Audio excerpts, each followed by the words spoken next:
আরে বাহ, রানীমা তো 3টে সন্তান জন্ম দিয়েছে। আরে হ্যাঁ, আমি তো নিজের চোখকেই তো বিশ্বাস করাতে পারছি না। মহারাজ জানলে খুব খুশি হবে। তোমরা দুজন মহারাজকে গিয়ে খবর দিয়ে এসো, রানীমা তিনটে সন্তানের জন্ম দিয়েছেন। দাঁড়াও, কাউকে কিচ্ছু বলার দরকার নেই। কিন্তু কেন রানীমা, কি হয়েছে?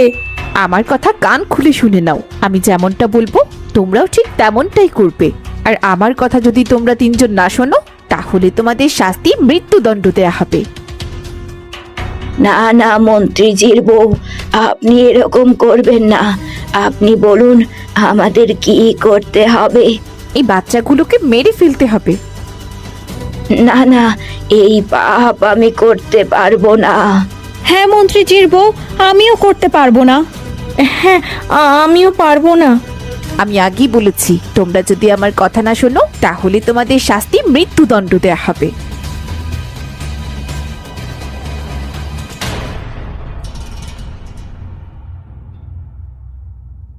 কি হয়েছে দাইমা? আপনাকে এমন উদাস লাগছে কেন? মহারাজ, আপনার জন্য একটা খারাপ খবর আছে। খারাপ খবর? কি হয়েছে দাইমা? আমার বাচ্চা, রানী সবাই ঠিক আছে তো? না মহারাজ, কিছুই ঠিক নেই। রানীমা বাচ্চার বদলে তিনটে তিনটে? তিনটে কি দাইমা? 3টে কুকুরের বাচ্চা জন্ম দিয়েছে মহারাজ। না, এটা কখনোই হতে পারে না। তোমরা সবাই মিথ্যা বলছো। হ্যাঁ মহারাজ, রানীমা সত্যি 3টে কুকুরের বাচ্চা জন্ম দিয়েছে। এই নিন মহারাজ, এই আপনার 3 কুকুর বাচ্চা। দূরে সরাও আমার থেকে। মন্ত্রীজি, ওই কুকুরের বাচ্চাগুলো দূরে কোনো জঙ্গলে রেখে আসুন, আর ওই পাপিষ্ঠ রানীকে সারা জীবনের জন্য কারাগারে বন্দি করুন।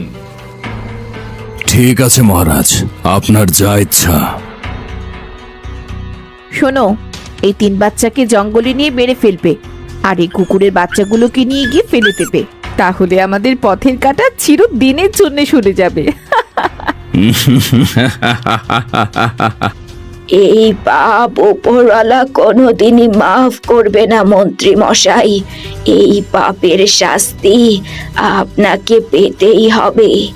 এই বলে দাইমা ও 2 দাসী বাচ্চাগুলো মেরে ফেলার উদ্দেশ্যে রওনা হয়।